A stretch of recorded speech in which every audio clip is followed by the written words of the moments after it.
دیکھیے یہ پورا انسانی معاشرہ جو ہے اس کی جڑ بنیاد تو ہے فرد. ہر فرد ٹھیک ہوگا تو معاشرہ ٹھیک ہوگا، فرد ٹھیک نہیں ہوگے تو معاشرہ کیسے ٹھیک ہو جائے گا؟ ہاں یہ ہو سکتا ہے کہ 100% فرد کبھی صحیح نہیں ہوتے، لیکن غالب اکثریت صحیح لوگوں کی ہو، پھر کوئی شریر ہے، بدماش ہے، مجرم ہے تو ٹھیک ہے، وہ نبٹتے رہتے ہیں ان کے ساتھ. لیکن اگر غالب اکثریت جو ہے وہ برے لوگوں کی ہو تو اس معاشرے میں خیر کہاں سے آ جائے گا؟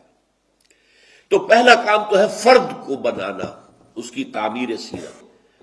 ہم نے جو مقامات اب تک پڑھے ہیں مطالعہ قرآن حکیم کے اس منتخب نصاب کے تیسرے حصے میں، وہ انفرادی شخصیت کے اعتبار سے سورہ مومنون کی ابتدائی آیات، سورہ معارج کی ہم مضمون آیات، پھر یہ سورہ فرقان کا آخری رکوع.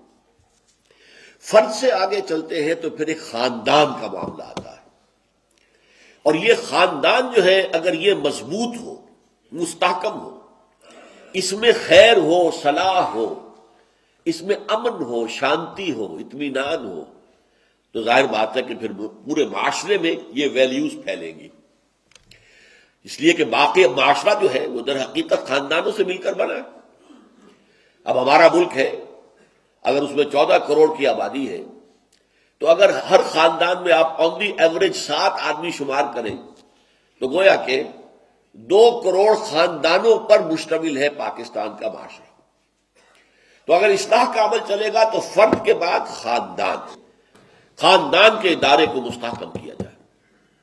یہی وجہ ہے دیکھیے قرآن مجید میں سیاسی نظام کے بارے میں بہت کم مباحث آئے ہیں، بہت کم آئے ہیں.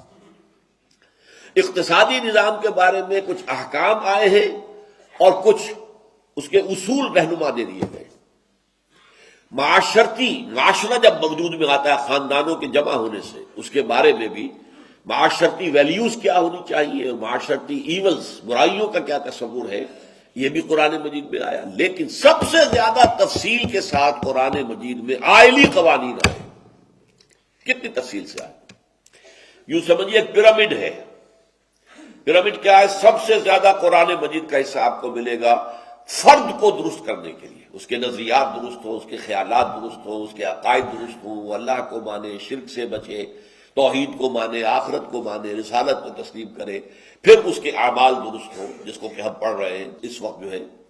اس کے بعد خاندان کی اصلاح ہو، خاندان مستحکم ہو، خاندان میں صلاحیت ہو، صالحیت ہو، پھر معاشرہ خاندانوں کے اوپر جو مشتمل ہے، پھر ایک اقتصادی نظام، پھر ایک سیاسی نظام. یہ پیرامڈ ہے. سب سے زیادہ تفصیلی باتیں انفرادی شخصیت کو درست کرنا، اور پھر اس سے کم یہ ہے خاندانی نظام کے لیے آئلی قوانین.